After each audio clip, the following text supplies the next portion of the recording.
বন্ধুরা, বুলেট সরোজিনীতে দেখা গিয়েছে যে প্রিয়া সরোজিনীকে একটা শাড়ি দেয়, বলে এটা রিসেপশানে পরতে। তখন সরোজিনী ওটা হাতে নিয়ে বুঝতে পারে যেটা নতুনের মতনই, কিন্তু নতুন নয়, পুরনো। তখন সে কথা প্রিয়াকে বললে প্রিয়া বলে, তুমি এই শাড়িটা পরো, পরে যখন বাইরে আসবে তখন তুমি তোমার সব প্রশ্নের উত্তর পেয়ে যাবে। এরপরে দেখা যায় রিসেপশানে সবাই গেস্টরা এসে যায় এবং রনও রেডি হয়ে বাইরে চলে আসে। এদিকে সরোজিনীর বাড়ির লোকজনও চলে আসে।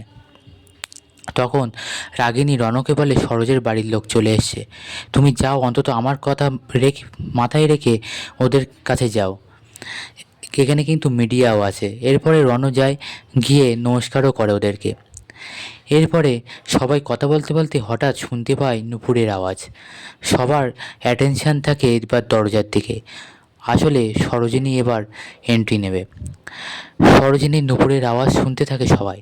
তারপরে আস্তে আস্তে সরোজিনী চলে আসতে থাকে রিসেপশানের দিকে।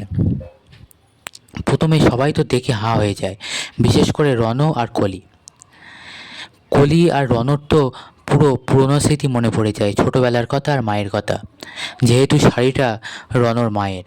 এরপর কলি তো নিজেকে সামলাতে পারে না, দৌড়ে চলে যায়, গিয়ে সরোজিনীকে জড়িয়ে ধরে আর মা বলে কাঁদতে থাকে।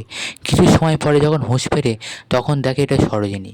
বলে, সরোজিনী তুমি একদম না, তোমাকে আমার মায়ের মতন দেখাচ্ছে, তাই আমি তোমাকে জড়িয়ে ধরেছি।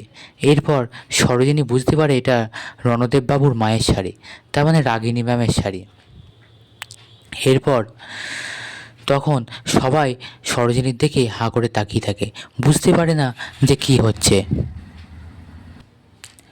এরপর সরোজিনী পিয়ার দিকে তাকায়।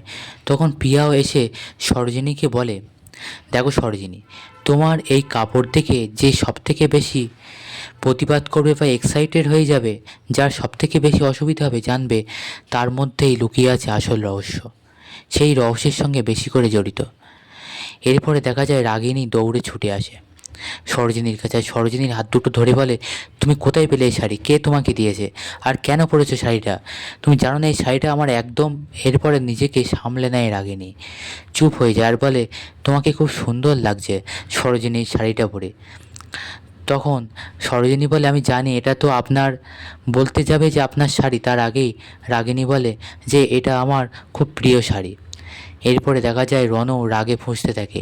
তারপর সরোজিনীর হাত ধরে ওখান থেকে টেনে ঘরের ভিতরে নিয়ে যায়, যেটা দেখে সরোজিনীর বাড়ির লোক তো খুব অবাক হয়ে যায়। সরোজিনীকে ঘরে নিয়ে গিয়ে সরোজিনীকে খুবই বকতে থাকে আর বলতে থাকে, তুমি কেন এই শাড়িটা পরেছো, এটা আমার মায়ের শাড়ি। তারপরে রণ একে একে ছোটোবেলার সব কথাও সরোজিনীকে বলে, তার মায়ের কথাও বলে, যেটা শুনে সরোজিনী বুঝতে পারে সব। এরপরে তখন বাইরে সবাই দরজা ঠেলতে থাকে আর রণকে দরজা খুলতে বলে। এরপরে রণ এসে দরজা খুলে দেয়। তারপরে দেখা যায় সবাই ভিতরে আসে, রণ তখন বাইরে চলে যায় আর সরোজিনীকে নিয়ে খাটে বসায় আর বলে যে কী হয়েছে, ঠিক আছে তো।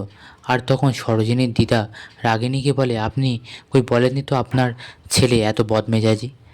তখন পিসি ঠামা বলে, না না, আসলে হয়েছে কি, ওটা ওর মায়ের শাড়ি, আর তাই ওর অত আবেগ মিশেছে ওই শাড়িটার মধ্যে।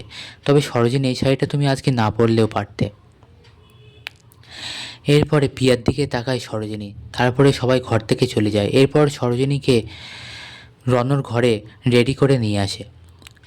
তখন পিয়াকে একা পেয়ে সরোজিনী বলে, পিয়া তুমি কি তাহলে এইটা জানার জন্যই আমাকে শাড়িটা পরিয়েছিলে যে রাগিনী ম্যাম রণদেববাবু নিজের মা নয়?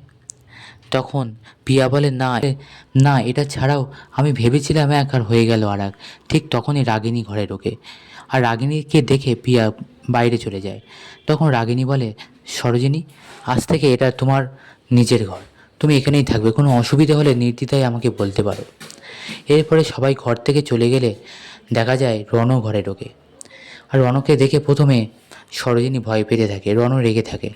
তারপর ঘরে এসে সরোজিনীকে বাইরে বার করে দেয় আর বলে বাইরে চলে যেতে।